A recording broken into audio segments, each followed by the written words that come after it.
¿Cómo están? Bienvenidos. En la televisión pública nos vamos a dar el gusto de compartir la entrevista federal que ofrece el presidente de la Nación con periodistas de Radio Nacional de todo el país. Nos sumamos a la transmisión. Por 11 colegas, en este caso de la radio pública, en diferentes puntos de la República Argentina. Y es un esfuerzo muy importante que hace la radio pública, Radio Argentina al exterior y, por supuesto, la televisión pública, en este intento por consolidar y fomentar lo que es el federalismo. Bienvenido, señor presidente de los argentinos. Muchísimas gracias por su tiempo en este momento, además de pandemia, donde todos sabemos que, por supuesto, está más que ocupado. Y voy a romper de alguna manera o abrir el juego, en todo caso, haciéndole una pregunta general, porque tengo la sensación de que desde el primero el primer mensaje a la Asamblea Legislativa, las prioridades seguramente han cambiado, por lo menos el panorama a partir de la pandemia en el país, en la región y en el mundo es muy diferente. Quería consultarlo en ese sentido, si esas prioridades que se había fijado se han modificado y, en todo caso, si hay nuevas prioridades y cuáles son. Buen día, Luisa, y buen día a todos, a cada uno y a cada una de los que están del otro lado. Gracias a todos por estar y vamos a tratar de ir contestando las inquietudes. A ver, yo diría que las prioridades se han visto alteradas, no es que han cambiado.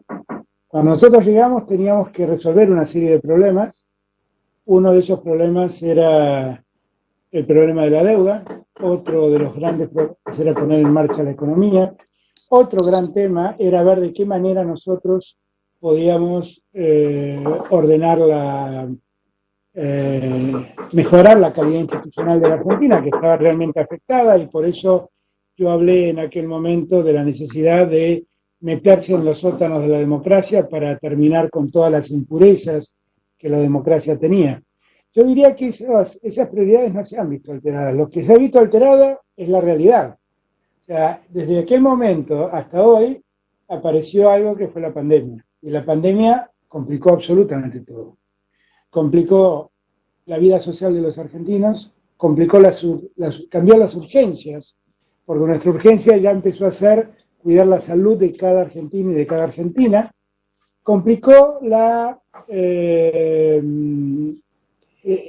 mismo manejo, complicó mucho la economía, porque la pandemia complicó la economía del mundo y complicó también la negociación de la deuda, porque la pandemia deterioró la economía mundial y muchos de nuestros acreedores también especulan tratando de que la pandemia pase para poder negociar en mejores condiciones. Todo esto es un mix de lo que ha ocurrido. Ahora, la Argentina sigue teniendo las mismas carencias que tenía el 1 de marzo o el 10 de diciembre, y algunas de esas carencias se complicaron mucho más como consecuencia de la pandemia. Por ejemplo, nosotros el 10 de diciembre llegamos con un plan decidido de lucha contra el hambre y jamás pensamos que debíamos multiplicar ese esfuerzo como lo multiplicamos a partir de la pandemia. La pandemia además nos reveló una Argentina tapada, silenciosa, encubierta, olvidada, pónganle el título que quieran, pero la mejor muestra de esto que yo estoy diciendo es el ingreso familiar de emergencia, el IFE, que nosotros cuando lo sacamos pensamos que iba a llegar a 2 o 3 millones de personas y hoy 9 millones de personas lo están cobrando. ¿Y quiénes son esas personas? Son personas que no están registradas por el Estado, que de repente se registraron y dijimos, ¿y de dónde salieron? No estaban registradas, salvo un número muy acotado de monotributistas, el resto era gente que estaba totalmente fuera del sistema. Y cuando uno habla, si uno tiene en cuenta que hay 9 millones de personas a los que asiste con el IFE, y hay 2,5 millones de personas a las que asiste pagándoles, que son, eso sí, empleados en blanco, a las que asiste el Estado pagando la mitad del sueldo, uno llega a la conclusión que prácticamente el Estado hoy está socorriendo a a la población económicamente activa de la Argentina, casi en su integridad. Entonces, yo diría que efectivamente la pandemia nos puso frente a una emergencia que nos obligó a alterar las prioridades que teníamos, pero las prioridades siguen siendo las mismas. Yo espero que en los próximos días pueda mandar la reforma para que funcione de mejor modo la justicia federal en Argentina, en todos sus fueros, y espero seguir. Ya he mandado ayer el pliego de Cristina Camaño para que Cristina sea la directora de la Agencia Federal de Inteligencia, y yo quiero seguir trabajando profundamente para que la inteligencia argentina se dedique a lo que tiene que dedicarse, que es a preservar los intereses del país frente a otros riesgos que no son los argentinos, piensen como piensen, y también trabajar para tener una mejor justicia, que definitivamente la reclaman todos los argentinos, en todas las instancias.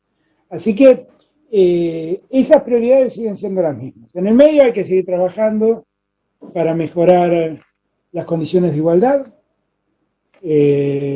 para darle a la mujer los derechos que tienen. Yo no he abdicado en mandar la ley del aborto de ningún modo, simplemente postergamos el envío por la urgencia que hoy tenemos, pero es un tema que está pendiente en la Argentina y que yo no he dejado de lado como algo importante a resolver. Y creo que, bueno, finalmente lo que también, cuando todo esto pase, lo que tenemos que pensar es en qué lugar quedamos parados y qué país queremos construir. Porque tal vez aquellas que eran las urgencias del 1 de marzo o del 10 de diciembre, porque prácticamente fue lo mismo, tal vez hoy en día nos obliga a repensar muchas cosas que la pandemia ha dejado al descubierto, ¿no? Por ejemplo, la concentración de la economía del país, todo en Buenos Aires y en el Gran Buenos Aires. Y la pandemia que afecta a esta región del AMBA termina afectando a un porcentaje muy alto de la economía porque todo está concentrado aquí. Todos los servicios financieros, gran parte de las industrias. Y eso lo que demuestra es qué mal se desarrolló la Argentina en términos federales. Y eso es un tema que debemos revisar para el futuro, porque también la pandemia nos da la oportunidad de escribir otra historia. Y cuando uno ve esos 11 millones de personas que hoy van a cobrar el IFE, lo que uno advierte es la cantidad de gente que ha quedado al margen del sistema, de nuestro sistema, que han quedado fuera del sistema, para decirlo brutalmente. Y en esa Argentina nueva que tenemos que construir, sin ninguna duda, está la obligación de prestarle atención a que toda esa gente se incorpore a la Argentina. El Papa suele decir una idea que yo siempre señalo: nadie se salva solo. No existe un buen capitalismo con gente que padece. Un capitalismo con gente que padece es un capitalismo muy poco ético. Y yo creo que la ética del capitalismo lo que obliga es a integrar a todos. Y el IFE nos demuestra cuánta gente hay que integrar a la sociedad argentina. Y en eso tenemos que trabajar mucho en el futuro.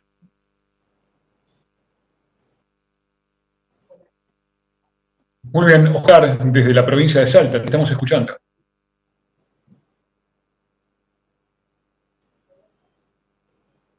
Señor presidente, ¿cómo le va? Buen día. Oscar Humacata de Radio Nacional Salta. Un gusto. Bueno, muchísimas gracias, señor presidente. Buen día. Lo saludo de parte de la directora de esta emisora y todo el personal de Radio Nacional Salta.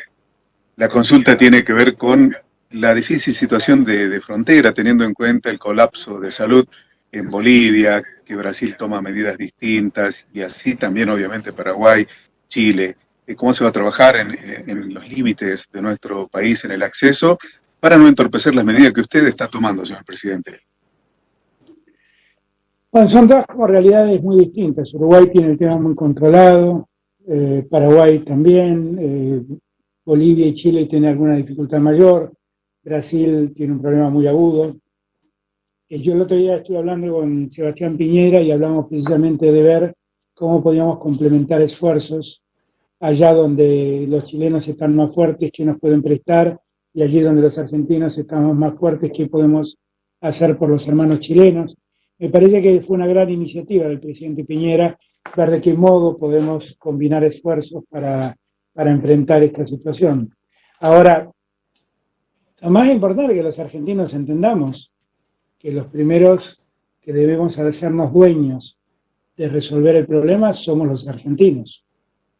Y allí yo veo muchas dificultades, porque yo siento que ha habido como un discurso permanente, remanido, constante, que lo que está planteando es que la cuarentena no hace falta, que la cuarentena no tuvo sentido, que con la cuarentena vamos a quebrar la economía y que va a morir más gente por la inactividad económica que por la cuarentena o por la enfermedad. Y está visto, y lo vimos ayer con la cantidad de casos que se conocieron en el área metropolitana de Buenos Aires fundamentalmente, que estamos muy lejos de resolver el problema de la pandemia. Y sociedades que se han relajado han tenido que dar marcha atrás, porque volvieron los brotes. Y aquello que yo siempre les decía, miren que la pandemia o el virus, el coronavirus, no viene hacia nosotros, sino que nosotros vamos a buscarlo.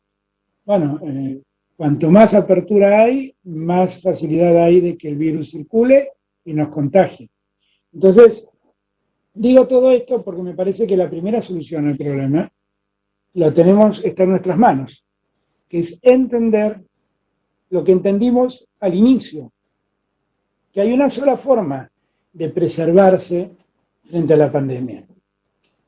La única forma es a través de quedarse en su casa, porque acá lamentablemente la medicina ha vuelto a la Edad Media, cuando ocurrían las epidemias y los médicos, galenos, curanderos de esa época solo recomendaban aislarse. Y aislarse es la única solución que tenemos. Y la verdad es que tenemos distintas realidades. Hay muchas provincias donde la cosa está más controlada, hay provincias donde creían que el tema estaba controlado y se les descontroló, y el área metropolitana de Buenos Aires y Resistencia, que es donde están los dos focos más intensos. Y ahí tenemos que ser muy, pero muy firmes, muy, pero muy duros, y hacerle entender a todos los argentinos que circular es un riesgo enorme.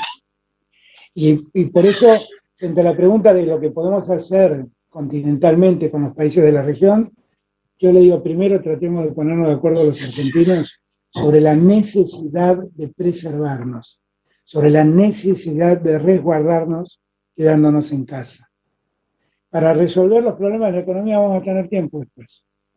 El Estado no va a dejar de socorrer a nadie, como no dejó de socorrer a nadie en todo este tiempo. Pero lo que sí no vamos a poder hacer es socorrer a los que nos dejen. Ellos ya no van a tener retorno. Y escuchaba decir a alguien, el otro día la Argentina tiene pocos muertos. A mí cada muerto me duele una enormidad. Y no quiero contar muertos, quiero contar vidas. Entonces espero que la Argentina, y fundamentalmente los que son más vecinos míos, los porteños y la gente del Gran Buenos Aires, entienda la necesidad de volver a quedarse en casa para volver a ordenar un poco las cosas. El crecimiento del uso de camas hospitalarias en los últimos días ha sido muy importante. Y todo el esfuerzo que hicimos era precisamente para que nadie se vea privado de la atención hospitalaria. No vaya a ser que porque todos nos relajamos y porque sentimos que nadie cercano se enfermó, llegó la hora de salir a correr, de salir a tomar una cerveza, de salir a ver vidrieras, no vaya a ser que por eso todo el esfuerzo se vuelva inútil. Así que yo insisto con esta prédica porque me preocupa. Esta mañana estuve con mi médico, que es director médico de un sanatorio privado, y me decía que en los últimos 15 días la cantidad de casos en ese sanatorio se multiplicó por 5 en la ciudad de Buenos Aires. Entonces, esa es una enorme preocupación que tengo. Y que, insisto, antes de ver cómo congeniamos con los vecinos de América Latina, veamos lo que tenemos que hacer nosotros. Buenas tardes, presidente. Los saluda Fabiana Pérez de Radio Nacional Río Turbio en la provincia de Santa Cruz. Es el placer de saludarlo. Encantada. Es el placer saludarlo y bueno, llegarle el cariño de los vecinos de la cuenca carbonífera de 28 de noviembre en Río Turbio y también de nuestros oyentes de la región de Magallanes en el sur de Chile. Muchísimas gracias, Fabiana. Presidente, sabemos que el Estado Nacional está planificando para lo que será la pospandemia, la recuperación de la patria, y entendemos que en esta planificación se planeará y se planteará la reactivación de la economía del país y la reactivación de las obras públicas estratégicas en el país, en todo el país. En el caso de Santa Cruz, nosotros tenemos obras que están vinculadas con la generación de energía. Por un lado tenemos las represas sobre el río Santa Cruz y por otra parte tenemos la finalización de la obra de la termoeléctrica que hace poco pasó a la órbita de la empresa ICRT. Además de, como decíamos, otras obras estratégicas, otras obras públicas estratégicas en el resto del país. Presidente, ¿cómo será este trabajo? Y por otra parte, ¿está incluida en la agenda de prioridades post-pandemia? La economía de la post-pandemia es una economía básicamente movilizada por el Estado. Claramente va a ser eso. O sea, nosotros estamos ya proyectando planes de incentivos para la inversión y gran parte del incentivo va a estar dado por la obra pública. ¿Okay? O sea, nosotros lo que estamos buscando es reactivar la obra pública y básicamente también reactivar la construcción de viviendas, algo que ya empezamos con María Eugenia Bielsa. Y estamos desarrollando un plan en todo el país. Y para nosotros la obra pública es un eje central de la reactivación. Eso no significa que vamos a depender solo de lo que el Estado haga. Nosotros también estamos preparando programas para incentivar la inversión privada a través de créditos blandos. Y en eso estamos trabajando. Y lo estamos haciendo ya, porque estas salidas mías al interior del país, que ahora se han frustrado un poco por lo que está pasando en el área metropolitana, la verdad lo que buscaba era que básicamente empecemos a poner ya en marcha parte de esa obra pública. Y en muchos lugares ya lo hemos podido hacer. Lo hemos hecho en La Rioja, lo hemos hecho en Formosa, lo hemos hecho en Santiago, lo hemos hecho en Tucumán, lo hacemos permanentemente en Buenos Aires, y bueno, habrá que ir a Santa Cruz. En Santa Cruz empezamos a ordenar el problema de las minas de Río Turbio con la llegada de Aníbal, que ya está trabajando a full y que me tiene permanentemente al tanto de lo que está ocurriendo. Pero no tengan ninguna duda que el día después estamos preparados para que el Estado se ponga al frente de la obra pública y para que la actividad privada encuentre recursos para invertir y hacer crecer la economía. Gracias. Presidente, muy buenos días. Francisco Peralta de Radio Nacional de Esquel. Bueno, un saludo de todos los trabajadores e integrantes de las radios públicas de toda esta región de la Patagonia. Presidente, un gusto. Bueno, con respecto a la renegociación de la deuda, su gobierno ha manifestado, ha reiterado la voluntad de intentar llegar a un acuerdo con los acreedores externos, pero a la vez ha dicho que no va a postergar, digamos, que no va a permitir la postergación de la Argentina. Y en este sentido le pregunto, atendiendo a la gran situación, a la gran crisis que se vive a nivel mundial, ¿en qué medida, digamos, cuánto puede influir esa negociación con los acreedores externos y sus tiempos para que se pueda empezar a reactivar la economía tal cual lo estaba planteando usted recién, y a la vez, digamos, poder pensar cómo puede empezar a ponerse en marcha esos objetivos de reactivación que usted se plantea? Yo siempre planteo, primero para quitarle como un poco de dramatismo al tema, que cuando nosotros llegamos el 10 de diciembre la Argentina estaba virtualmente en default, porque el reperfilamiento que había propuesto el gobierno anterior era decir no puedo pagar. Y desde que nosotros llegamos cumplimos con las obligaciones que habían en el medio y empezamos a plantearle a los acreedores una renegociación seria. Esa renegociación avanza como toda negociación, entre tironeos. Y vamos avanzando y nosotros tenemos la confianza de que podamos encontrar un punto de acuerdo con los acreedores. Para eso seguimos trabajando. Es una negociación y por lo tanto ninguna negociación es fácil. Días atrás, almorzando con Roberto Labaña, recordábamos que en el año 2005, cuando renegociamos la deuda, el default que le damos con Néstor, anunciamos anunciamos nuestra oferta en enero del 2005 y la negociación terminó en diciembre del 2005. Pasó un año y acá han pasado 2 o 3 meses y nos piden resultados. Yo creo que hay que ser un poco más cauto, un poco más cuidadoso, un poco más ansioso y seguir trabajando, porque lo que necesitamos es evitar que la Argentina siga siendo visto en el mundo como un país que no cumple sus obligaciones. Eso no es bueno para Argentina. No es bueno. Por un extraño designio del destino, parece ser que cada vez que me toca estar en el gobierno tengo que ocuparme del default que dejó otro. Bueno, será que así ha dispuesto Dios que esta sea mi suerte, yo la asumo, pero lo cierto es que yo creo que la Argentina debe dejar esta triste manía de tomar deuda que después no puede cumplir. Y en eso estoy empeñado. Y quiero, como le digo siempre a los acreedores, yo no quiero salvar a mi gobierno. Porque gran parte de las ofertas es, mirá, nosotros en tu gobierno no te probamos, pero después empiecen a pagar. Yo quiero resolver el problema de la Argentina, no el problema de mi gobierno. Yo finalmente seré alguna página en la historia que estará escrita, espero que con cariño, en la historia de los argentinos, pero seré solo una página, la historia de la Argentina seguirá. Y yo lo que quiero es que en esa historia que venga no tengamos que seguir discutiendo esto, porque es muy penoso como país, cada 10, 12, 14 años, volver a discutir cómo te pago lo que me endeudé. Y en este caso fue un endeudamiento de una enorme irresponsabilidad, que la responsabilidad alcanza a todos, al que tomó la deuda y al que se endeudó. Eso me parece que no es una buena idea.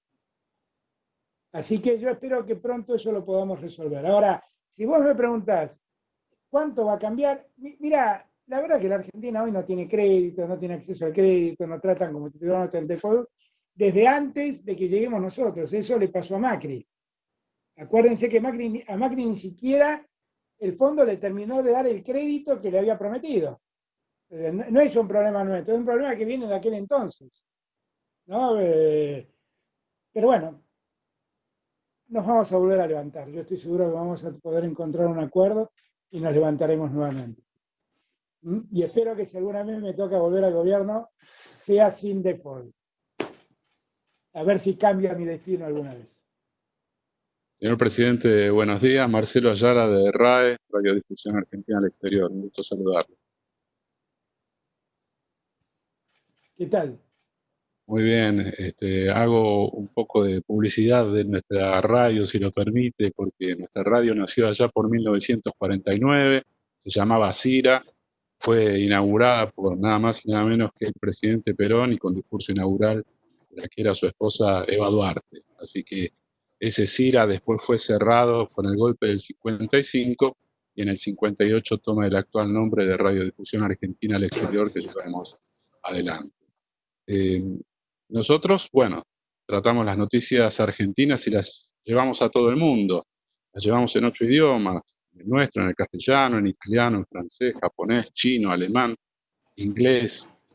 Y verdaderamente este evento comunicacional del cual somos parte hoy va a ser difundido por nuestra emisora en todos estos idiomas, contando que todas estas radios públicas de toda la República Argentina pudieron charlar con el presidente de la República, así que por supuesto el agradecimiento. Saludo del director de la emisora, el saludo de los colegas, las compañeras y los compañeros.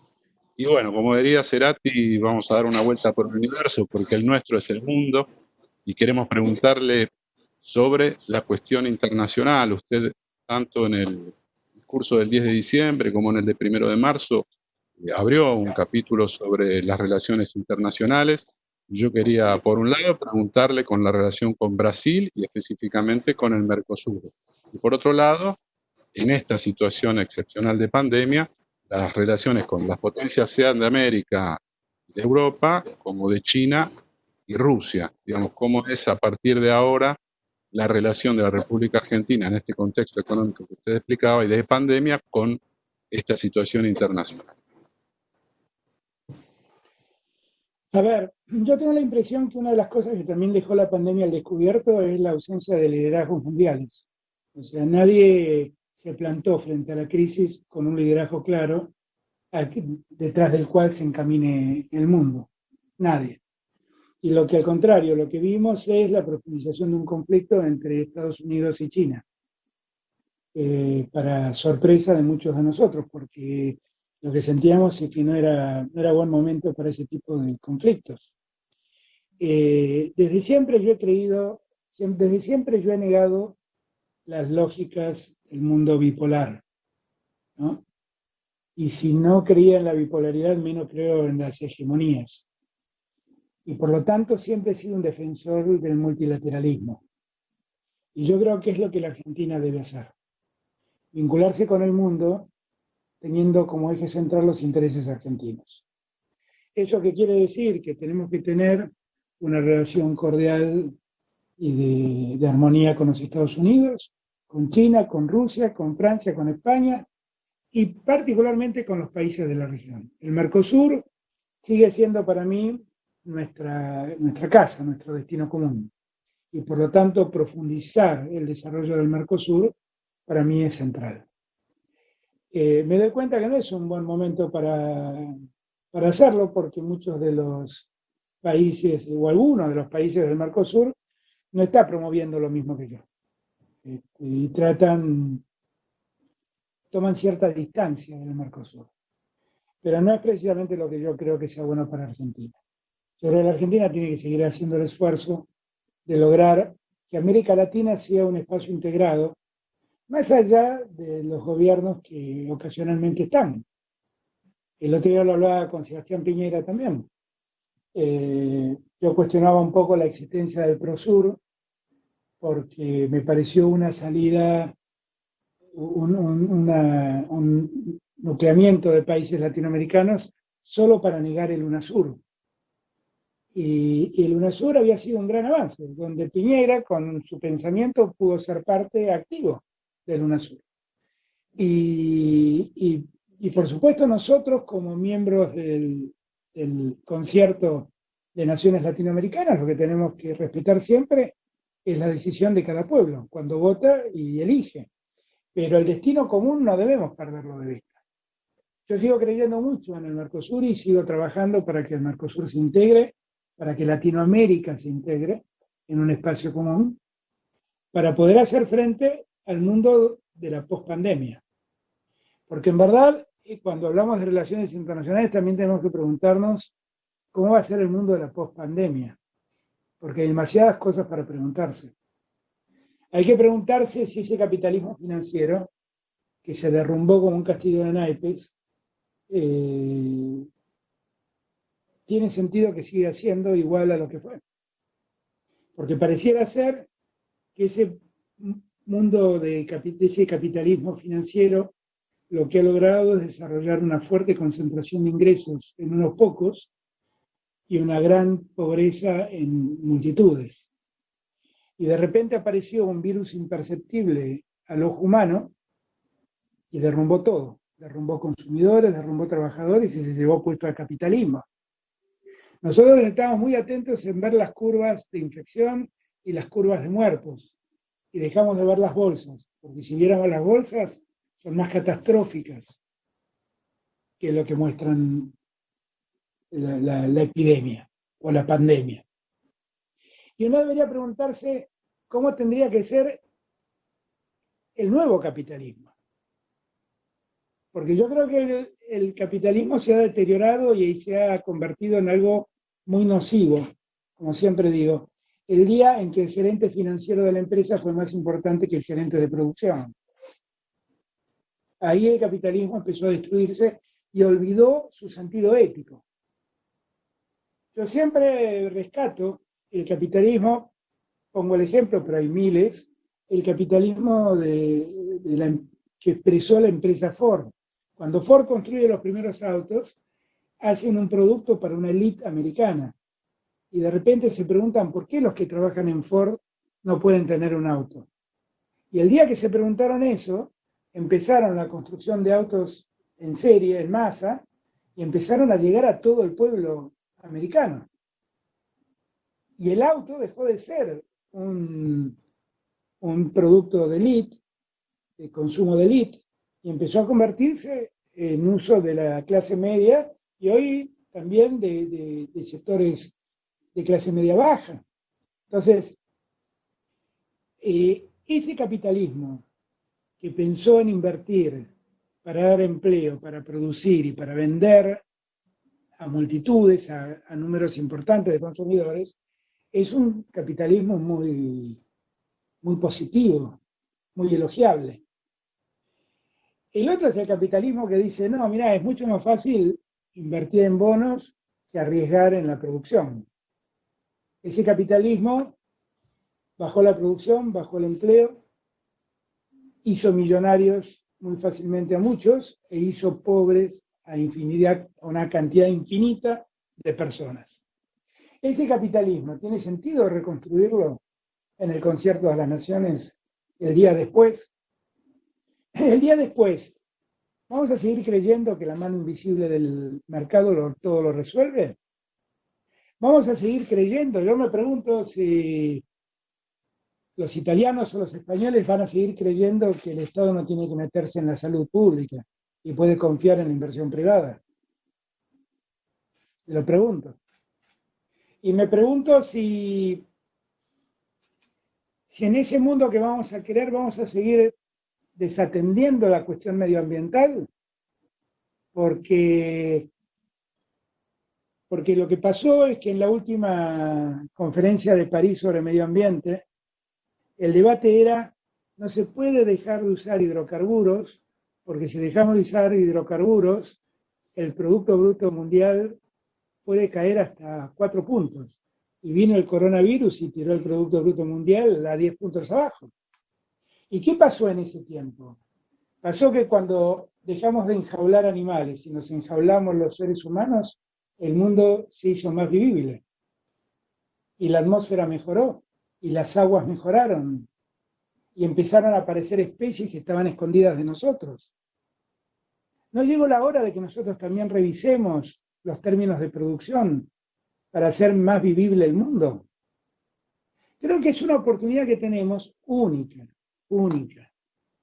Y yo siempre digo lo mismo. A mí cuando venían con un problema antes del coronavirus, yo sentía que tenía que ver dónde metía el problema en una hoja que estaba escrita.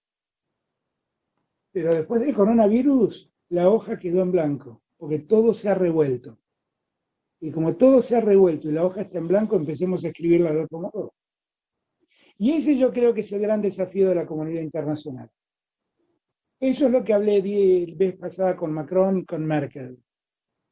La posibilidad de que entendamos que tenemos la posibilidad de escribir otro mundo, mucho más igualitario, mucho más justo.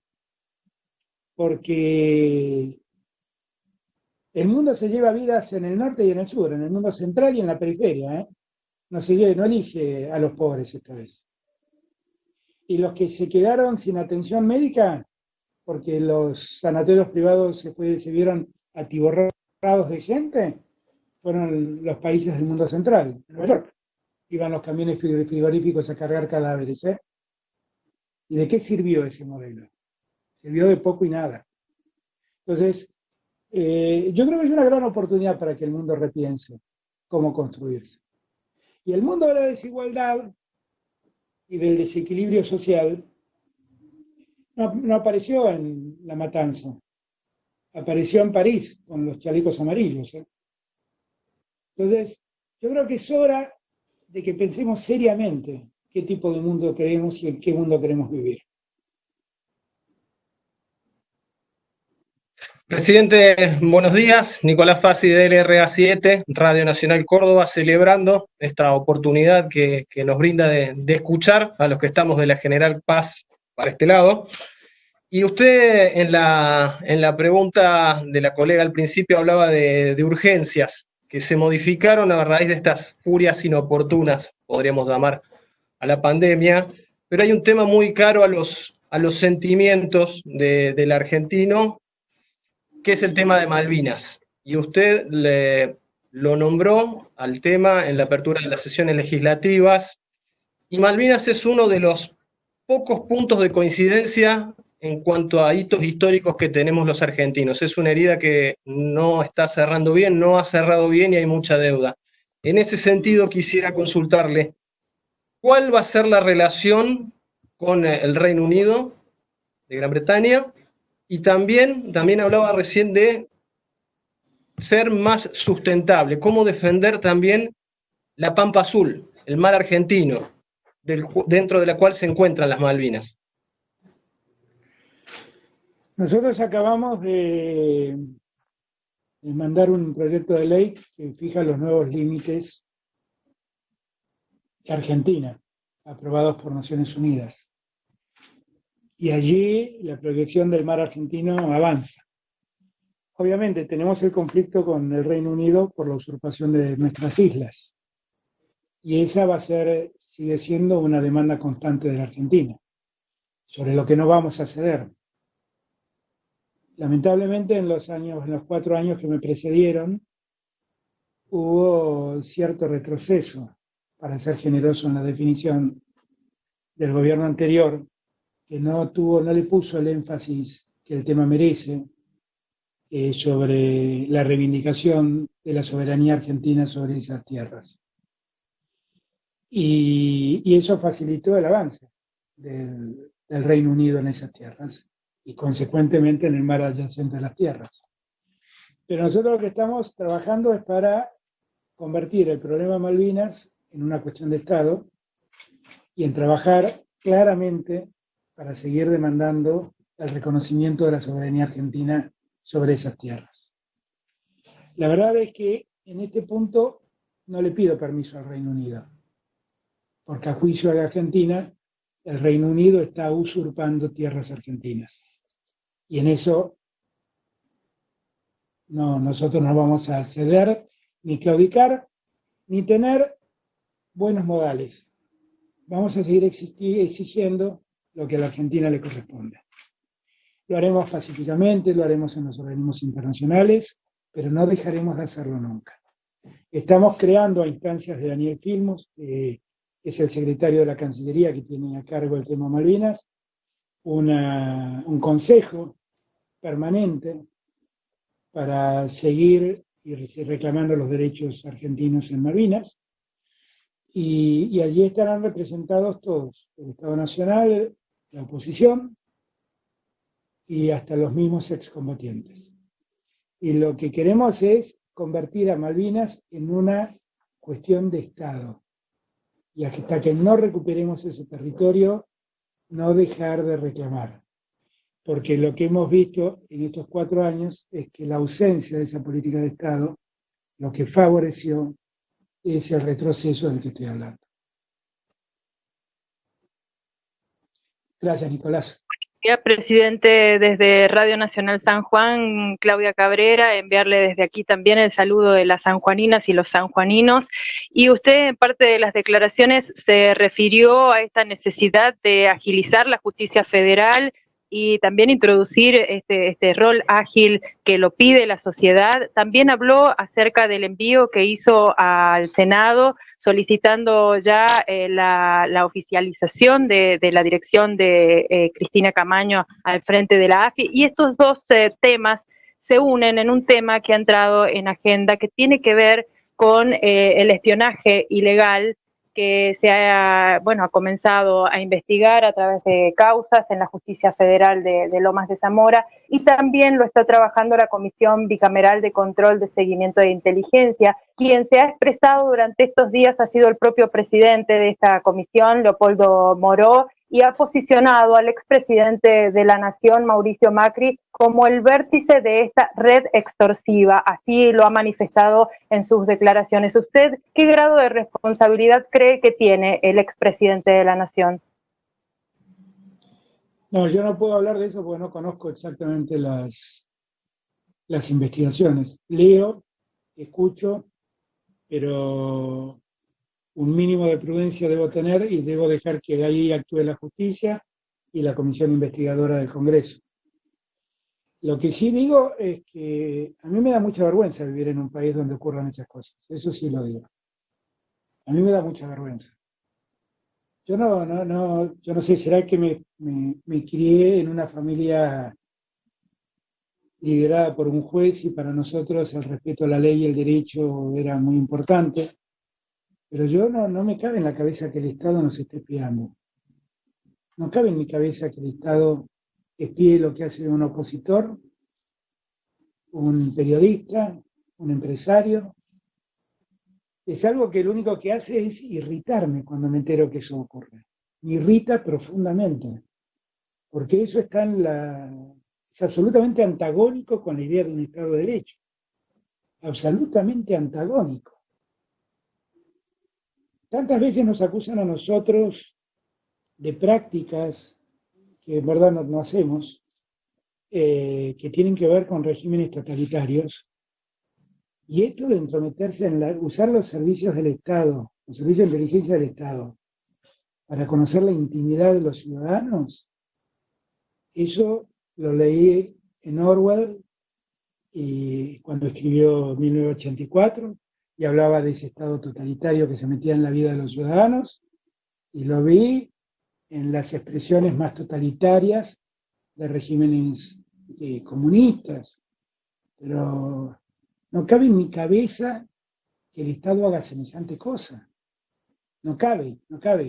Eso está totalmente en contradicción con la calidad republicana que muchos de ellos dijeron querer preservar. Yo dejo que la justicia actúe, que la justicia resuelve, no voy a abrir juicios sobre quiénes son los responsables. Yo lo único que le puedo decir a los argentinos es que yo siento vergüenza de que en la Argentina eso haya pasado. Eso pasó en la dictadura. Los dictadores, Videla, Viola, Galtieri, Viñones, ellos sí hacían esas cosas. Y la verdad es que me da mucha vergüenza que las peores prácticas de una dictadura se ejerzan en democracia. A mí me asquea. Definitivamente me da asco. Yo lo único que le prometo a los argentinos es que hoy no hay ningún argentino espiado desde el Estado. Y que si yo alguna vez encontrara a alguien en la oficina de inteligencia del Estado haciendo una cosa semejante, pero el primero en someterlo al debate público sería yo. Porque no lo permitiría, definitivamente no lo permitiría. Yo no puedo hablar sobre lo que pasó, sobre el alcance de esa actividad de espionaje, ni sobre quiénes son los responsables. Espero que la justicia actúe. Pero lo que sí le puedo decir a los argentinos es que en este gobierno eso no ocurre y jamás voy a dejar que ocurra. Presidente, ¿cómo está? Muy buenos días. Rodrigo Sepúlveda de Radio Nacional Mendoza lo saluda. Un gusto. Hola Rodrigo, ¿cómo estamos?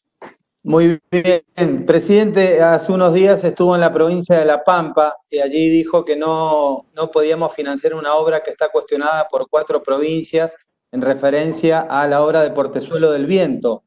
Sus declaraciones en Mendoza generaron un gran impacto político, mediático, económico y diría hasta social, porque hubo marchas y para hoy estaba previsto un abrazo simbólico en Malargüe que iba a encabezar el gobernador, pero que fue suspendido por el aumento de casos de coronavirus en la provincia de Mendoza. La consulta es, ¿qué va a hacer el gobierno nacional con la obra Portezuelo del Viento, teniendo en cuenta que, como usted dijo, abarca no solo a la provincia, sino a 5 provincias en total? Miren, yo siempre digo que quiero vivir en un país federal. Pero un país federal no es que los porteños le prestemos atención al interior, sino que todos nos respetemos entre todos. que todos nos respetemos entre todos. ¿Qué es lo que yo veo con esa obra? Con la que no estoy particularmente en desacuerdo, ni mucho menos. Lo que veo es que las consecuencias de esa obra afectan a muchos más que a la provincia de Mendoza. Y entonces lo que pido es que los gobernadores se pongan de acuerdo para ver cómo esa obra, en el caso de hacerse, no afecta a nadie.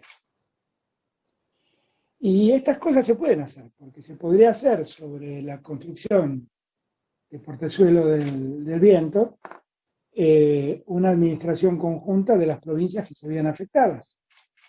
Y que nadie sienta que Mendoza hace la obra y se queda con el agua que le corresponde al río Colorado, que baña a Neuquén, a Río Negro, a La Pampa y a Buenos Aires también. Entonces, lo que yo pido es que se pongan de acuerdo, porque el impacto ambiental se ha hecho solo en Mendoza y nadie ha tenido en cuenta cómo fue el impacto ambiental en el resto de las provincias. Yo no pude estar en contra de la obra, porque yo era el jefe de gabinete de Néstor cuando esa obra se programó, y la vimos como una alternativa, pero lo que me doy cuenta es que cuando avanzó como una obra exclusivamente mendocina, y que desde entonces no se le ha prestado atención a las otras provincias que se ven afectadas por esa obra. Ahora, en este proceso de integración federal, ¿cuál es el conflicto de que esa obra se haga y en la administración final de las aguas participen los mendocinos, los neuquinos, los pampeanos, los rionegrinos y los bonaerenses? ¿Cuál es el conflicto? No debería ser un conflicto. Tendría que ser una obra que se haga, que sirva a los mendocinos y que sirva a todos. Eso es lo único que he planteado. Nosotros tenemos un compromiso con la provincia de Mendoza que nosotros queremos honrarlo como país, como país central, como Estado federal, como gobierno federal. Pero queremos honrarlo garantizándonos que esto no lastime a nadie. Y lo que estamos recibiendo son muchas quejas de otras provincias. Es esto, creo, todo lo que quise decir y llamar la atención. Yo quiero a Mendoza, quiero que esa obra se pueda hacer y ojalá se haga con el acuerdo de todas las provincias. Y no es una cosa tan difícil de hacer, porque hay otros casos que fueron parecidos. Piedra del Águila es un caso parecido donde puede admitir una administración conjunta de esa obra. Así que yo espero que podamos hacerlo. Yo no planteo un punto de conflicto. El conflicto existe. Lo que estoy tratando de plantear es una solución. La solución no es que la obra no se haga. ¿Por qué no se ponen a hablar todas las provincias a ver si no puede haber una administración conjunta de las provincias? Eso es lo que quise plantear. Vuelvo a repetir, yo no planteé el conflicto. El conflicto existe. Lo que pasa es que algunos frente al conflicto se hacen los distraídos. Y yo siempre digo lo mismo. El problema no es mi problema hasta que lo conozco. Cuando lo conozco, empieza a ser mi problema. No es el problema tuyo. Cuando yo conozco que vos tenés un problema, empieza a ser mi problema cómo te ayudo a resolverlo. Y es eso lo que estoy haciendo. Ver cómo resuelvo un problema que existe entre un grupo de provincias. Porque una de las provincias quiere hacer una obra y el resto de las provincias siente que la están privando del agua que les corresponde en el río Colorado. Eso es todo. Muy buenos días, señor presidente. ¿Cómo le va? Le habla Virginia Calzada Fraché de Radio Nacional Bahía Blanca. Un placer, un orgullo formar parte de los medios públicos y de esta transmisión que es histórica de los medios, digamos, de esta transmisión federal. En su apertura de sesiones en el Congreso de la Nación, allí en la Asamblea Legislativa, usted marcó varios tópicos importantes a destacar, a desarrollar en la gestión de su gobierno.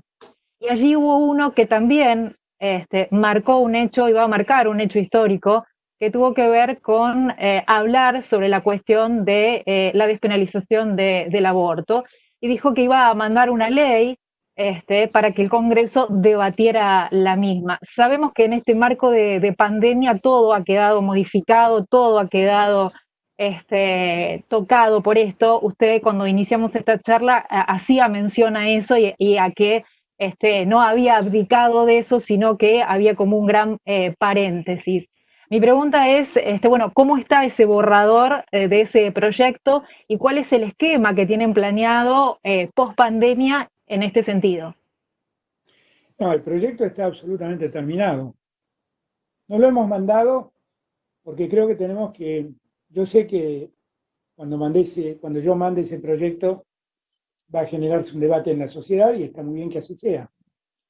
Y la verdad lo que yo preferí es postergar ese debate hasta que resolvamos el debate de hoy, que es la pandemia, y donde, gracias a Dios, la mayoría de los argentinos estamos entendiendo que no tenemos que tener diferencias, que tenemos que estar juntos, que tenemos que estar unidos y que tenemos que afrontar el problema en unidad. Yo lo que no quise es, en ese momento donde todos tenemos que estar juntos, poner en la mesa un tema que sé que va a generar posiciones diferentes. Y está muy bien que así sea y todas las posiciones son respetables. Pero el proyecto sigue siendo exactamente el mismo. O sea, mandar un proyecto yo quiero dar certezas, ¿no? Muchas veces me dicen, no, lo que pasa es que muchas mujeres pobres tienen que abortar porque no pueden sostener a su hijo. Entonces, nosotros pensamos que también si alguna mujer se ve en ese dilema, en esa disyuntiva, que el Estado le garantice la posibilidad de darle la salud y la alimentación a la madre y al hijo durante los 1000 días que van desde el momento del embarazo hasta que el hijo cumple 3 años, que es el plan de los 1000 días. Y el plan de los 1000 días también está previsto como ley, está listo para ser mandado. Y la idea es mandar ambas cosas, para que se debatan ambas cosas juntas. Y tratar de entender que cuando hablamos del aborto estamos hablando de un problema de salud pública. Y que no podemos yo no me siento bien sabiendo que en la Argentina hay mujeres que mueren en un aborto, pero hay muchas mujeres que no mueren pero quedan infértiles o con lesiones por abortos practicados en la clandestinidad. Y yo no tengo ganas de seguir haciéndome el distraído. Yo siempre digo lo mismo que dije antes, ¿no? El problema empieza a ser mi problema cuando yo lo conozco, y esto es algo que hace décadas vengo planteando, no es que lo planteo ahora que soy presidente, ¿no? Enseñando en la universidad, cada vez que tuve que tocar el tema del aborto, planteé lo que yo creo, ¿no? La necesidad de penalizarlo, de legalizarlo y de terminar con esta práctica jurídica tan nociva que obliga a la mujer a terminar abortando en condiciones de clandestinidad con un serio daño para su salud o peligro para su salud. Así que nosotros, en cuanto las aguas estén un poco más quietas y estemos con el temple necesario para poder entrar en un debate de esa naturaleza, voy a mandar el proyecto. No creo que pase mucho tiempo más, espero que no pase mucho tiempo más.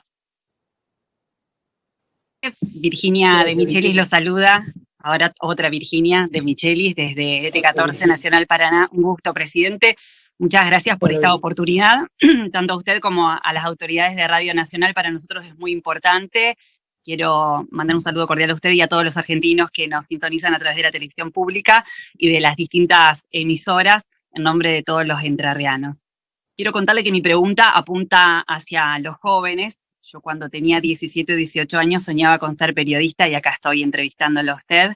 Seguramente usted soñaba con estudiar leyes y recibió su título de abogado, pudo ser profesor universitario también. No sé si soñó con ser presidente. Con lo único que no soñé era ser epidemiólogo. Claro, y terminó siendo. Bueno, yo quería decirle que seguramente hay muchos jóvenes con sueños que nos están escuchando ahora, nos están viendo, y en su defecto quizás están sus padres o sus abuelos que tienen sueños por ellos, y hay una deuda social que no se ha podido saldar por parte de gobiernos que han ido pasando aquí en la República Argentina, y hay jóvenes que tal vez soñaron con llegar a la universidad y no pudieron cumplir con ese sueño. Quizás hay otros que están trabajando, tienen la suerte de tener un trabajo, pero están precarizados. Y mi pregunta es, ¿cuál es su desafío? ¿Cuáles son las políticas que se plantea para los jóvenes de la Argentina? La niñez y la juventud son dos problemas muy serios en Argentina. Fíjense, es maravilloso tener una juventud pujante que existe en Argentina, pero es muy penoso saber que 1 de cada 2 chicos está en situación de pobreza en la Argentina. Es muy penoso, porque un chico que está en pobreza en su infancia, lo único que sabemos es que va a tener muchas dificultades porque no haber recibido la nutrición adecuada en su niñez, va a tener muchas dificultades de comprensión en el futuro, en un mundo donde la inteligencia es lo que hace rico a las sociedades. Las sociedades hoy no son ricas porque tienen petróleo, porque tienen gas, porque tienen oro. Los que son ricos son los que tienen la tecnología para sacar el oro, para sacar el petróleo, para sacar el gas. Y entonces uno dice, bueno, pero entonces ¿dónde está la riqueza? La riqueza está en el desarrollo de la inteligencia. Pero desarrollar la inteligencia de un chico desnutrido es una tarea muy compleja. Y nosotros tenemos muchos chicos subalimentados en la Argentina, que van a tener problemas de comprensión en el futuro, precisamente en un momento en el que el mundo exige inteligencia para poder desarrollarse. Para mí el mayor desafío es que ninguno de esos chicos pase hambre. El segundo desafío que tengo es algo que vengo repitiendo en estos últimos tiempos muchas veces. Es terminar con la desigualdad entre los chicos. Porque no es verdad que el mérito es lo central para poder llegar. Yo no sé cómo fue tu caso, pero te voy a contar el mío. Yo pude estudiar porque estaba en una familia de clase media alta y tenía un padre que era juez y me incentivaba a estudiar y tuve la suerte de ir a la educación pública. Yo toda mi educación fue pública, primaria, secundaria y terciaria, y tuve la suerte de aprovecharla. Ahora, hubo una parte que no fue que yo me dediqué a esforzarme y estudiar, que eso hace falta siempre. Como vos seguramente te esforzaste para cumplir tu objetivo de ser periodista. Hay una parte que no tiene que ver con el mérito de uno, tiene que ver con la oportunidad que tiene. Y entonces, uno tiene que entender que la idea de la meritocracia es falsa, absolutamente falsa.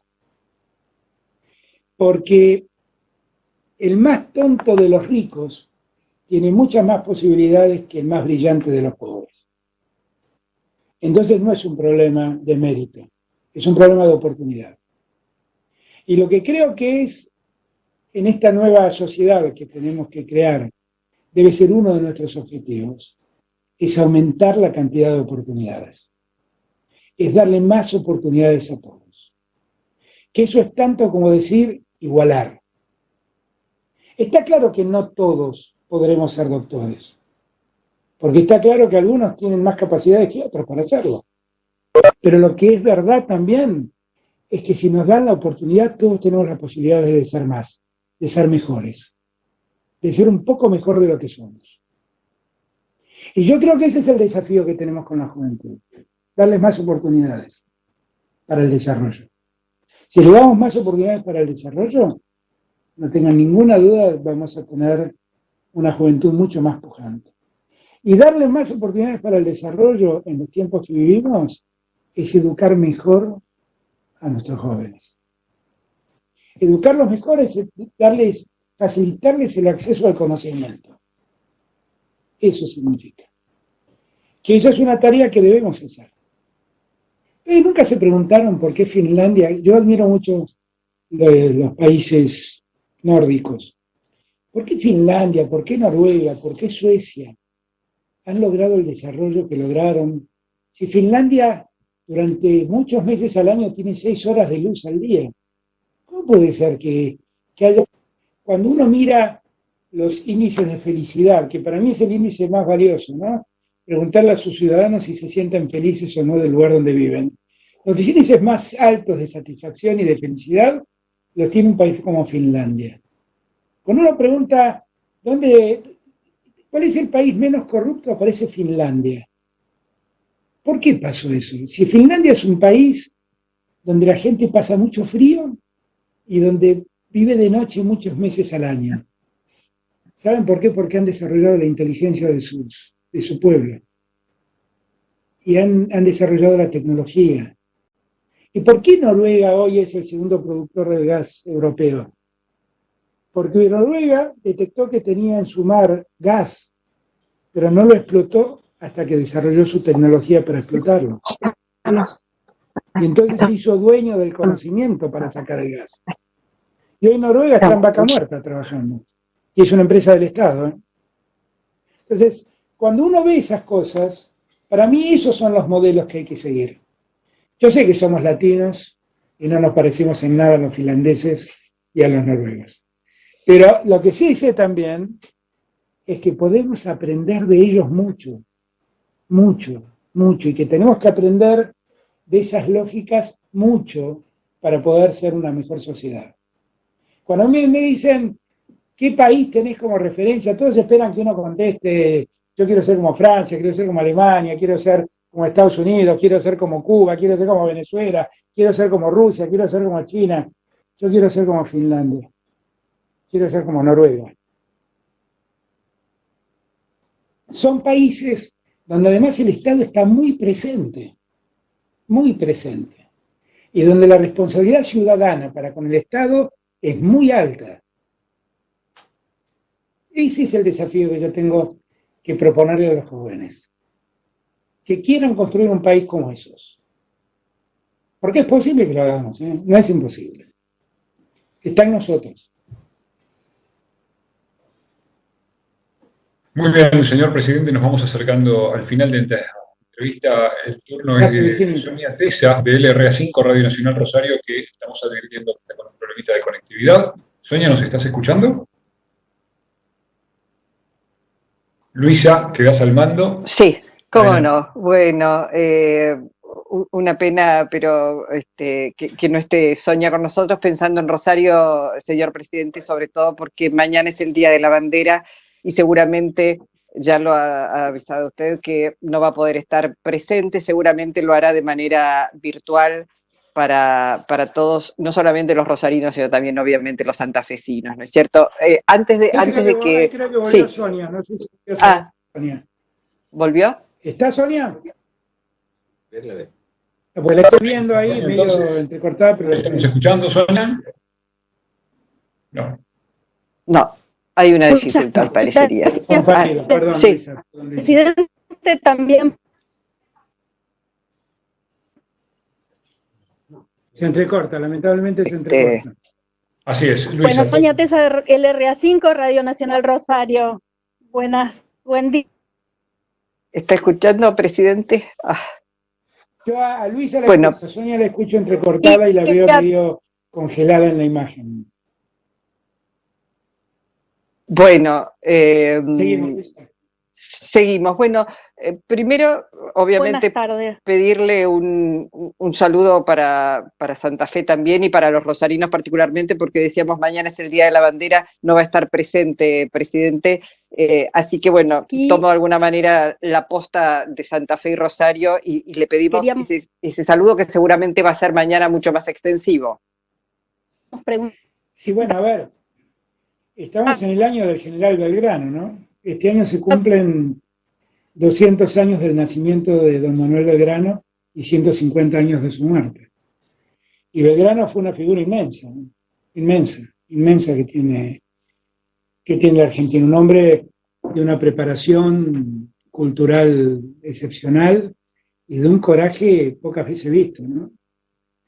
A veces me pienso, ¿no?, que es como si vinieran a mí y me dijeran ponete un traje de general y anda a pelear al norte a defender a la frontera argentina, y que tuviera el coraje de hacer semejante cosa. Bueno, semejante cosa le hizo Belgrano, ¿no? Era un abogado. Un hombre que era un abogado y que se animó a ir a pelear contra las tropas realistas, le costó mucho el gran el norte, después recibió el auxilio de San Martín, después recibió el auxilio de alguien que fue tan importante para la independencia argentina y que días atrás conmemoramos su muerte, que fue don Martín Miguel de Güemes. pero ese coraje de Belgrano, que lo hizo estar además en momentos enormes de la Argentina, porque él además fue uno de los miembros de la primera junta y uno de los personajes centrales del levantamiento del 25 de mayo, fue un hombre que se vistió de militar y se fue a pelear para defender la independencia argentina. Y en el camino tuvo que crear una bandera para poder identificar a su ejército. Y por eso nosotros conmemoramos el día de su muerte, conmemoramos el día de la bandera. Yo creo que este día de la bandera es un día de recordación de Belgrano, fundamentalmente, que fue, insisto, un líder prototípico de la Argentina, un líder prototípico. Y como tal, siento que debemos recordarlo en un momento donde los argentinos necesitamos de esos ejemplos para hacer un país mejor. Qué mejor que recordarlo a Belgrano, como recordamos a Güemes y como siempre recordamos a San Martín, personajes inmensos que nuestra historia ha dado. Y también pensar que la bandera, que es algo que nos une a todos, ¿no? Porque ahí no tenemos diferencias, no tenemos demasiadas banderas, tenemos una sola. Y cuando queremos expresarnos, levantamos esa bandera. Bueno, en estos momentos difíciles, unirnos tras esa bandera para enfrentar el presente y para enfrentar el futuro. Doctor Fernández. Sí. No, le iba a decir complete, perdón, yo de ansiosa porque tenemos una sorpresa para usted, alguien que también quiere saludarlo y que es como una voz decana de todos nosotros. Va a ser un gusto. Pero termino con esto. Seguramente mañana, cuando saluda a los argentinos por el Día de la Bandera y recuerde todo esto que estoy recordando hoy de don Manuel Belgrano, va a ser una buena oportunidad para que los argentinos reflexionemos y entendamos que tenemos una única bandera que enarbolamos y que eso es lo que más nos une, que es lo más importante en este tiempo. Bueno, ahora sí, aprovechamos, es como decimos una voz decana, no solamente de locutores, locutoras, periodistas, hombres y mujeres, sino es una voz decana en la radio pública. Estamos hablando de Héctor Larrea, quien ya lo saluda, doctor Fernández. Héctor.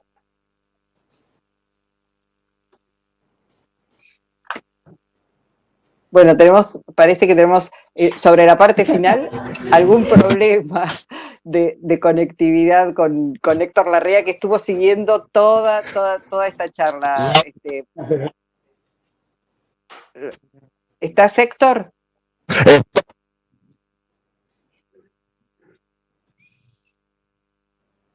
¿Cómo le...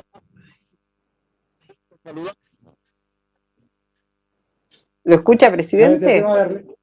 Yo la escucho a Luisa y estoy ansioso de escucharlo a Héctor. Presidente, ¿cómo le va? Soy Héctor Larrea, señor presidente. Ahí apareció Héctor. Qué gusto. ¿Cómo le va, señor presidente? Quiero contar una cosa, Héctor. Soy un colado, presidente. Yo no soy periodista, usted lo sabe. Pero recordaba sí. La última vez que conversamos hace 16 años por este medio. Sí, es muy posible. Y usted tenía la misma voz. Usted tenía la misma voz y la misma energía. Que Dios le conserve esa energía, presidente. Bueno, usted también, ¿eh? Usted también tiene la misma voz y la misma energía, ¿eh? No. Y veo que la conserva muy bien para alegría de todos los argentinos, además. Pero digo, presidente... Déjeme contarle algo, ¿Cómo? Héctor, déjeme contarle algo. Sí. Los presidentes, entre otras cosas, somos seres humanos. Y como somos seres humanos, tenemos una parte nuestra cholula que es inevitable. Yo quiero recordar que era adolescente. Todas las mañanas se escuchaba rapidísimo. Todas las mañanas se escuchaba rapidísimo. Y que me divertía mucho con los diálogos entre Mario Sánchez y Héctor Larrea. Y que Héctor Larrea para mí es la voz de la radio. O sea, cuando yo pienso en la radio, la voz que me viene es la de Héctor Larrea. Con lo cual, ustedes no tienen idea la alegría que tengo en este momento. Estoy hablando con la voz de mi adolescencia. Así que, Héctor, gracias, definitivamente gracias. Me está diciendo vivir un momento único. Amigo, ¿cuándo se relaja? No, bueno, este es un momento de relax. Esta charla con usted, Héctor, es un momento de relax. Yo como melómano. Es muy lindo escucharlo. Créame que de verdad lo respeto y lo valoro tanto. Son esos en la vida de un ciudadano común, yo lo soy, hay personajes que son como modelos de la vida. Yo no conozco mucho de su vida personal, pero conozco de su trayectoria profesional y siempre transmitiendo alegría y siempre su corrección. Son modelos, y cuando uno habla con esos modelos uno se siente muy chiquito. Para mí es una enorme alegría escucharlo. De verdad se lo agradezco. De verdad se lo agradezco. No, yo le quería preguntar solamente una cosa, si para relajarse toca la guitarra o no. Sí, no, sí, es el momento de mayor relax. Mire, ya que estaba recordando mis días de adolescente, te cuento una anécdota. Cuando yo era chico, todos los adolescentes discutimos con nuestros padres, ¿no? Y yo también discutía con el mío. Y cuando terminaba de discutir con mi viejo, me iba a mi cuarto, me encerraba y me ponía a tocar la guitarra. Y mi viejo enloquecía porque decía, este tipo encima que discute, va y se va a tocar la guitarra. Y él interpretaba que yo me ponía a tocar la guitarra como una falta de respeto hacia él. Y en verdad lo único que hacía era desahogarme con la música. Era desahogarme. Con lo cual para mí la guitarra es una gran compañía. Yo tengo en la guitarra y en Dylan, que es mi perro, que cuando me pongo a tocar la guitarra, debo reconocer que es el único oyente que consigo. Se pone a mis pies mientras yo toco la guitarra y canto, pero es un momento para mí de mucha intimidad y de mucha alegría. Y con eso me relajo bastante. Qué maravilla la música, presidente, ¿eh? Maravillosa. Es que la música, yo siempre digo lo mismo, el arte en general, ¿no? Pero la música particularmente. Sé que usted ahora está haciendo un programa sobre Gardel, pero sí. la música particularmente es el mejor alimento que tiene el alma de un ser humano. Yo siempre digo lo mismo. Yo creo que sí.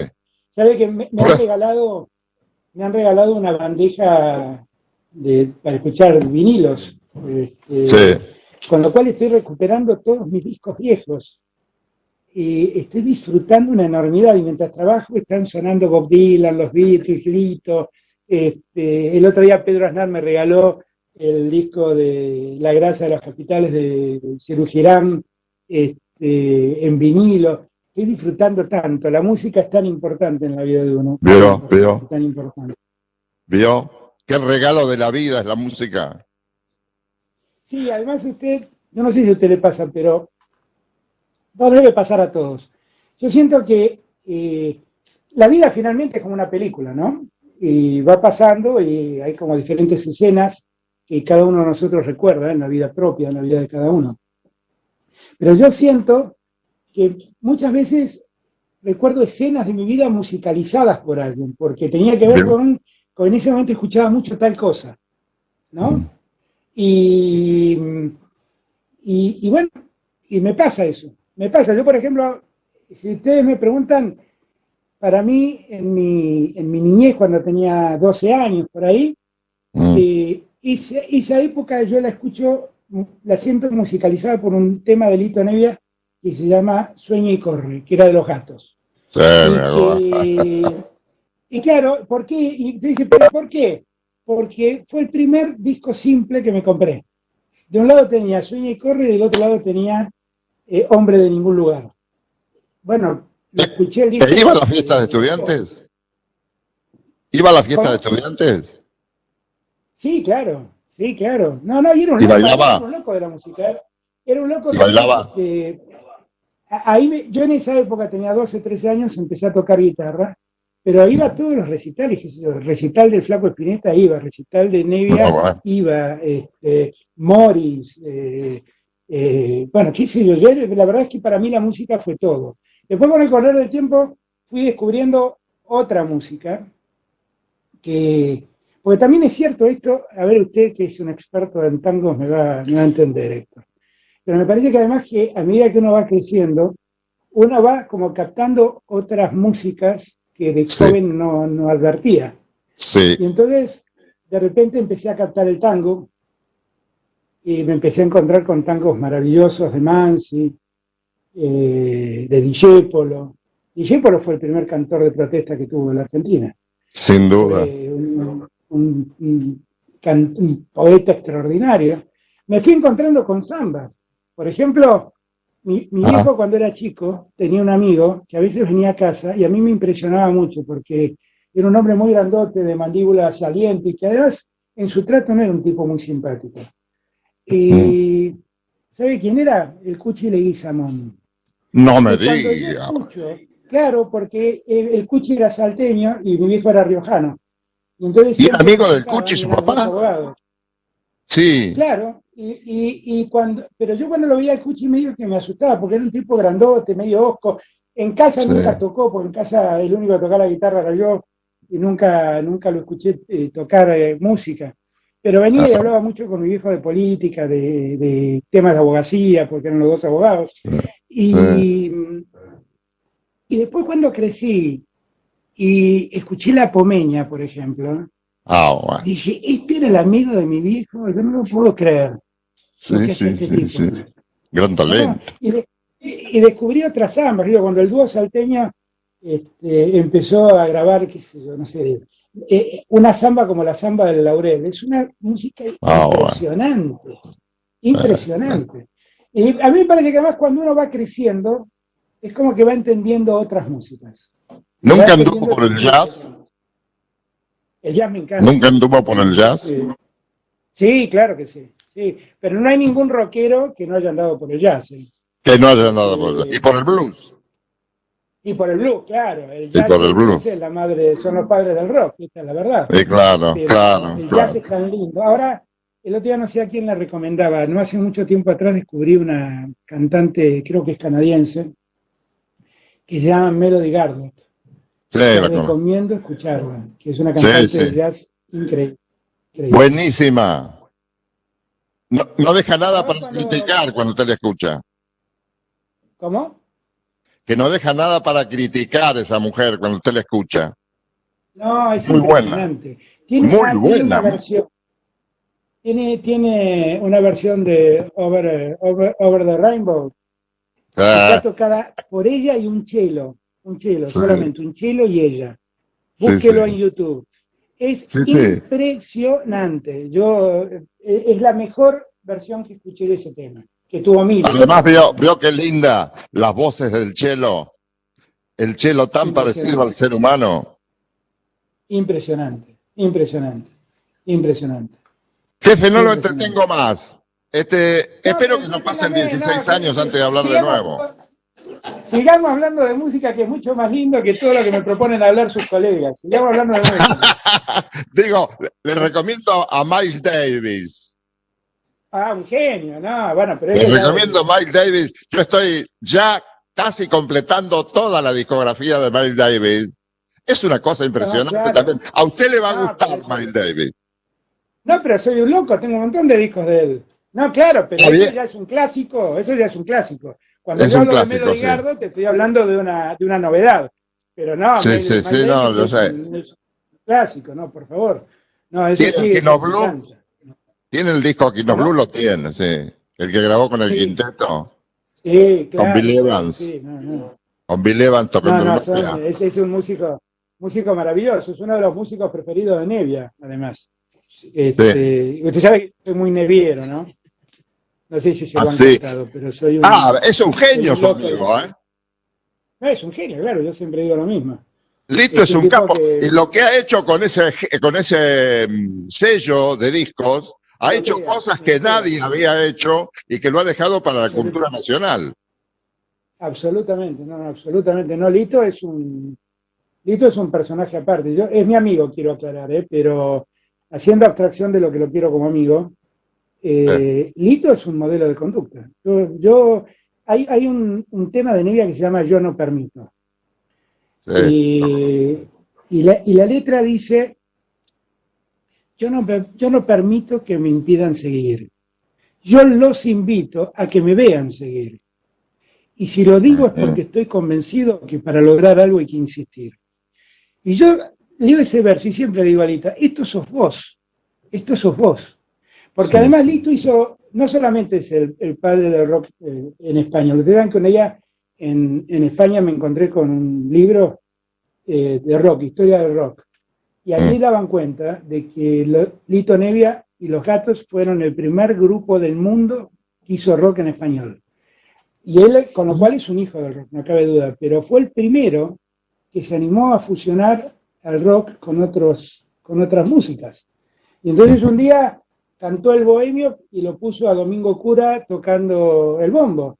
Y un día se juntó con Astarita y González, que eran dos músicos de jazz, hizo el trío más maravilloso que tuvo Lito.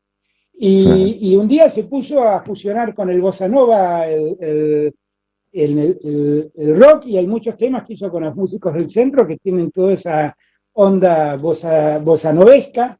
Lito es un músico maravilloso, un creador increíble, una cabeza privilegiada y un modelo de conducta. Yo siempre digo lo mismo, porque además muy buen arreglador. Ese sello discográfico nació para no transar con las multinacionales de la discografía. Sí, señor. Esa es la realidad. Él editó cosas que nadie editó y que eran necesarias. Claro, y sobre el final de su vida, Cadícamo grabó en Melopea, Goyeneche grabó en Melopea. Sí. Expósito grabó en Melopea. Sí, el hermano de Homero. La verdad es que, Virgilio. Exactamente. Virgilio, exactamente. Que tiene una versión maravillosa de un tango que se llama Vete de mí. Sí, que es un bolero, que se grabó como bolero en todo el mundo. Que él lo hace tango. Él lo hace en tango. Es un bolero que él lo hace tango. Es maravilloso esa versión. Pero vio qué testimonio extraordinario Virgilio cantando, ¿eh? No hay nada de eso. Es verdad, porque además esa versión que él tiene de Vete de mí, es él tiene una voz ronca y tiene un modo de cantar al estilo Goyeneche, medio habla y medio canta. ¿No? Sí. Y además toca bien el piano. Un genio, sí. No, ¿Te acuerdas? Son esos personajes que uno lo quisiera, de repente, uno se pregunta si Dios te da una oportunidad de ver a 10 personas, ¿a quiénes verías? Bueno, obviamente están los padres de uno que es otra parte, ¿no? Pero fuera de ello, a 10 artistas y esos tipos uno quisiera volver a verlos. A Goyeneche, a Virgilio Espósito, a qué sé yo, a Mercedes, volver a ver a Mercedes. Bueno. Volver a ver a Piazzolla. Qué grande. 10 minutos con Piazzolla y mi vida es otra. Son personajes únicos. Qué ciclo el de Astor. Qué impresionante ciclo de Astor, Maestro, absolutamente. Espero que no pasen 16 años para que hablemos de nuevo. No, la próxima invítame a escuchar a Gardel y comentamos algunos temas de Gardel juntos. Una sola cosa le quiero preguntar, una más. Déjame, Luisa, una más. Usted que toca la viola, ¿qué guitarristas argentinos reconoce? Es difícil porque mis guitarristas son generalmente guitarristas de rock. Pero a mí me impresionaba mucho cómo tocaba la viola Cacho Tirao. Y Luis Salinas, que toca la viola que es de un modo increíble. Esos son dos guitarristas impresionantes.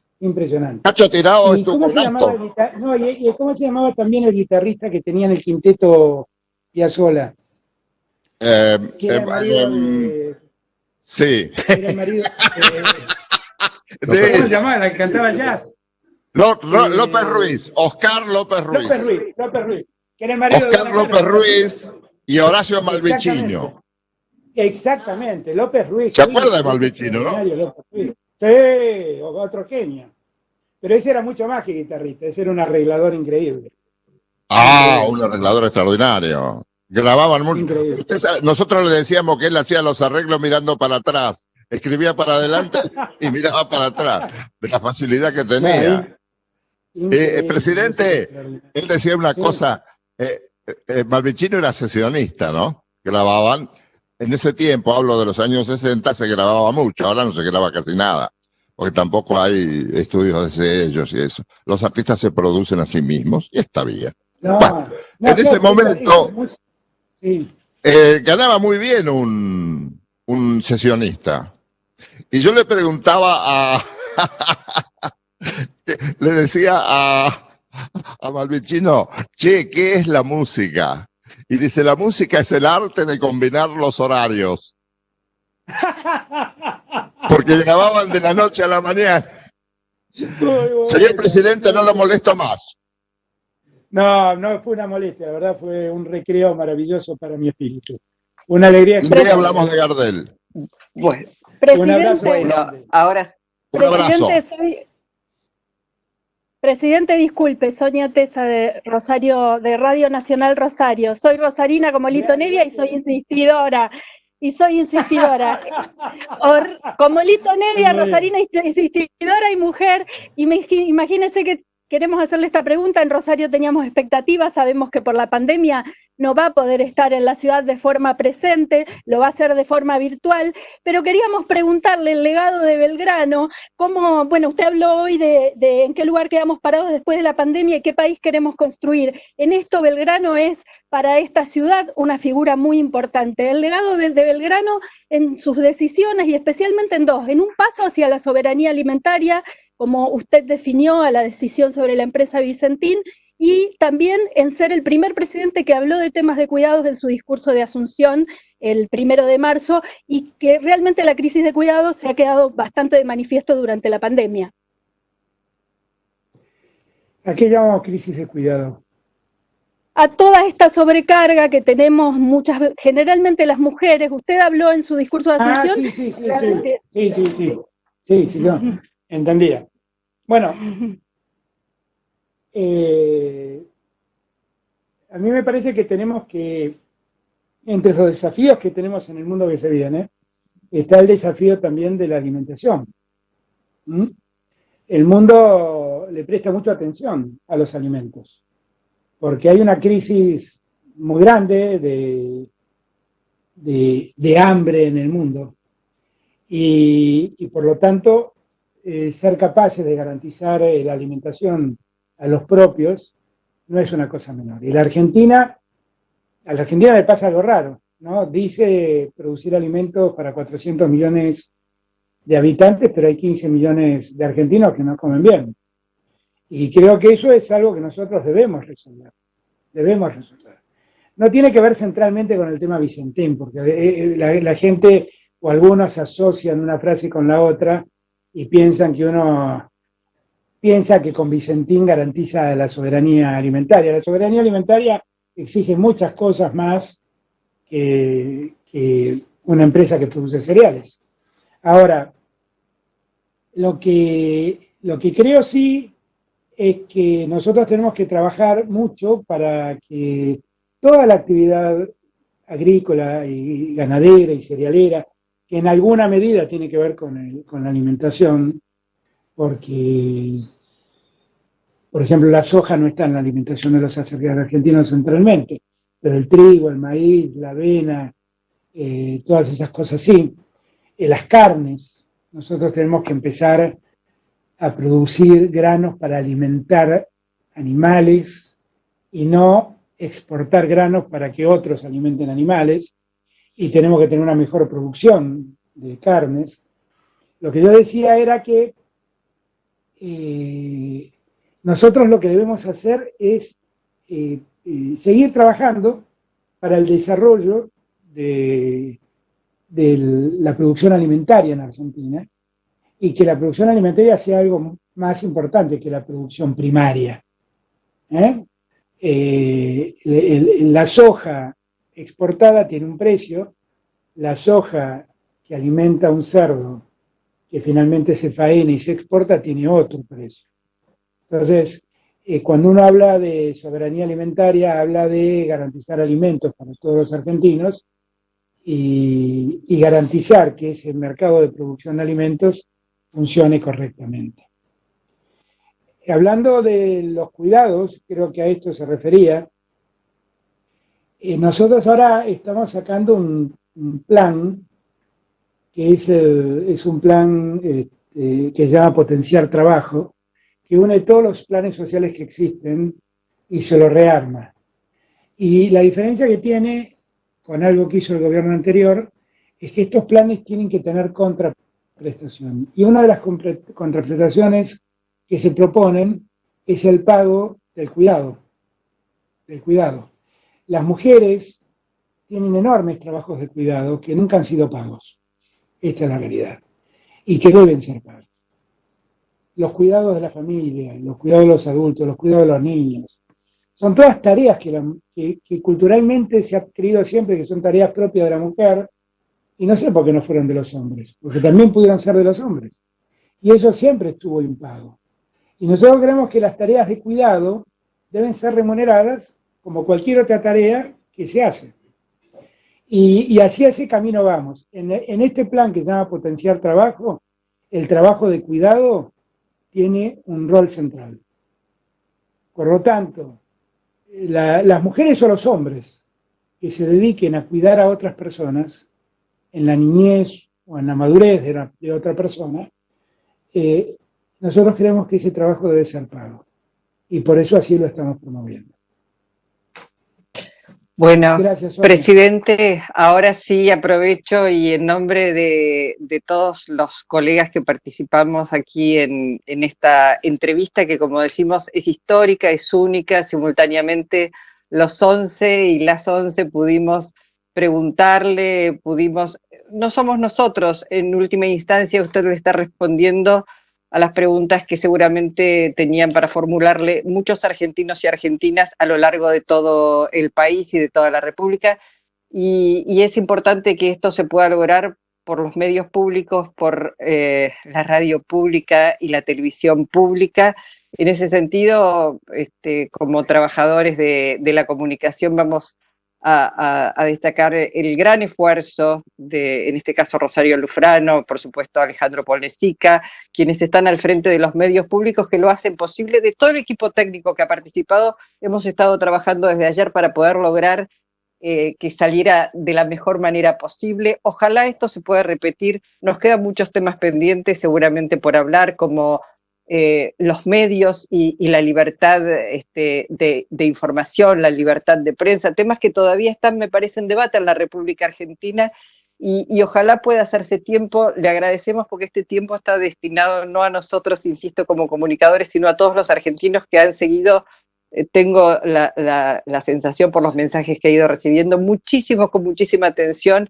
Es muy importante además de escuchar a un presidente que tiene además conocimientos de historia, de economía, que la cultura no le es ajena y que es parte constitutiva de lo que entiende usted como gestión pública. Así que es muy importante. Y lo último de mi parte, el domingo es el Día del Padre, así que pedirle a ustedes, padres, seguramente lo pasará con su hijo, con Estanislao, quiero suponer, sí, supongo, pero bueno, que le den un mensaje a los padres que lo están escuchando, presidente. Nada, que los padres tenemos la responsabilidad de que nuestros hijos sean mejores que nosotros.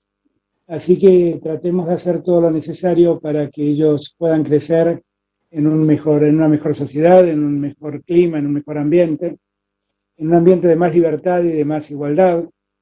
Y me parece que eso es muy importante que lo hagamos, porque yo siempre digo, nuestra sociedad fue una mejor sociedad cuando dio derechos y dio libertades y amplió derechos a gente que no lo tenía. Cuanto más derechos demos y más libertades demos, mejor será nuestra sociedad. Y esa es una tarea que tenemos como padres. Tenemos una labor como sociedad, pero tenemos una labor como padres para educar a nuestros hijos en una senda que rechace cualquier forma de discriminación, cualquier forma de racismo, cualquier forma de... A mí no me gusta usar la palabra intolerancia, cualquier forma de falta de respeto, del no respetar al otro. Esa es la tarea que tenemos como padres, darles libertad a nuestros hijos y que crezcan y que se eduquen, porque allí está el futuro de ellos. Gracias, presidente. No, gracias a todos y todas. Una alegría escucharlos, una alegría haber podido hablar con todos. Gracias a Sonia, que llegó ahí en el estribo, ya había arrancado el tren y corrió y llegó igual. Y de verdad, gracias a todos y a todas por el tiempo que han dispensado para mí. Los abrazo virtualmente a la distancia. Señor presidente, le voy a abrir sobre el final el micrófono a todos para que puedan despedirse. Será algo desprolijo, pero todos quieren saludarlo. Muchísimas gracias por su tiempo y su participación. Luisa, quedas a cargo. Bueno, vamos entonces, comenzamos para hacerlo de manera un poco más ordenada por Oscar Humacata en Salta. Oscar. Bueno, creo que es simplemente despedirse, decir gracias. Un placer, señor presidente, saludarlo de toda la sociedad salteña. Bueno, obviamente esperamos un éxito, que podamos muy pronto la situación lamentable que vive. Un abrazo de Salta de todo el personal de Radio Nacional Salta. Gracias. Gracias, Oscar. Vamos a Río Turbio, Santa Cruz. Bueno, señor presidente, un saludo para usted desde este extremo de la Patagonia, un saludo de parte de todos los que estamos en Santa Cruz, Tierra del Fuego, y bueno, le decíamos también nuestros oyentes de la región de Magallanes, del sur de Chile también. Muchas gracias por esta oportunidad. Muchísimas gracias. Nos quedamos en el sur, Esquel, San Francisco Peralta de Esquel. Gracias, Luisa. Presidente, la verdad es que un gustazo poder conversar con usted. Quedamos a disposición y obviamente deseamos que pueda, así como estamos reconstruyendo los medios públicos, revertir la crítica situación que heredó, digamos, y que podamos avanzar hacia una Argentina. Quedamos a disposición y obviamente deseamos, así como estamos reconstruyendo los medios públicos, revertir la... Gracias, Francisco. Abrazo grande. Abrazo. Marcelo Ayala. Bueno, señor presidente, el agradecimiento, por supuesto, de todo el equipo de la Radiodifusión Argentina al exterior, el abrazo enorme y el acompañamiento y la fuerza para llevar adelante esta difícil situación y todo su mandato. Un fuerte abrazo de parte de todos los compañeros. Nicolás Fassi de Córdoba. Señor presidente, bueno, agradecidos por la oportunidad, ratificar las palabras de colegas respecto de la posibilidad de repetir este encuentro, fortalecer los medios públicos y codazo a la distancia, señor presidente. Muchas gracias. Un abrazo, Nicolás. Claudia Cabrera de San Juan. Bueno, desde San Juan, saludarlo, presidente, para el próximo domingo en el Día del Padre. Obviamente agradecer que haya dispensado todo este tiempo para responder estas inquietudes que hemos tenido desde diferentes puntos del país y comprometerlo, ¿no?, a que asiduamente podamos hacerlo, no solo este grupo de compañeros y compañeras y compañeros que hemos estado aquí, sino también ir un poco más allá, ¿no?, y visitar las provincias virtualmente, que, bueno, en esta época de pandemia creo que los medios públicos tenemos una responsabilidad superior, dado que, bueno, comienzan a aparecer también algunas fake news, infodemia y demás, que es nuestra responsabilidad también informar como corresponde a toda la población en todos los puntos del país. Gracias, Claudia. Desde Mendoza, Rodrigo Sepúlveda. Muchas gracias, presidente, por estos minutos con la radio pública y por esta participación de Radio Nacional Mendoza, y como siempre pedirle de todos los trabajadores de los medios públicos que se potencien los medios públicos y que tengamos la posibilidad de contar con las personas en una situación como corresponde, en lo laboral y también en el equipamiento, para que la radio pública pueda también competir de igual forma con los medios privados, porque la verdad que los mendocinos y los argentinos puedan tener acceso a una buena información es vital para tener un mejor país. Muchas gracias, presidente. Gracias, Rodrigo. Abrazo grande. Virginia Calzada Fraché desde Bahía Blanca. Señor presidente, bueno, agradecerle infinitamente estos minutos, esta generosidad. Estamos orgullosos y orgullosas de formar parte de la radio pública. Y la verdad que las autoridades de los medios públicos hayan decidido tener este tipo de encuentros con el primer mandatario nos sorprende, porque veníamos de épocas en que bueno, a los y las trabajadoras de los medios públicos éramos bastante ninguneados, por llamarlo de alguna manera, así que es un profundo placer tener estos contactos y agradecerle a cada uno y a cada una de mis colegas y a usted, por supuesto. Gracias. Gracias, Virginia, un beso grande. Desde Paraná, Virginia de Michelis. Bueno, presidente, agradecerle profundamente esta oportunidad que nos dio a los trabajadores de prensa, de los medios públicos, agradecer nuevamente a las autoridades de Radio Nacional, de la televisión pública. Lo esperamos cuando pase la pandemia y ojalá podamos volver a compartir todos los argentinos un mate. Y decíamos antes con usted, hablábamos de los sueños de los jóvenes. Ojalá que más allá de los colores políticos, del lado de que esté cada uno, usted pueda ser el hacedor de los sueños de todos los argentinos, que podamos tener una sociedad y un país mejor todos. Muchas gracias. Gracias, Virginia, mi mayor Bueno, me informan que el presidente se tiene que ir. Presidente, le agradecemos muchísimo esta participación con Radio Nacional y lo dejamos en libertad. Muchísimas gracias a todos y a todas. Luisa, el cierre para vos. Presidente, gracias. Bueno, nuevamente, presidente, muchísimas gracias. Y gracias, Luisa, también por tu aporte. Muchísimas gracias.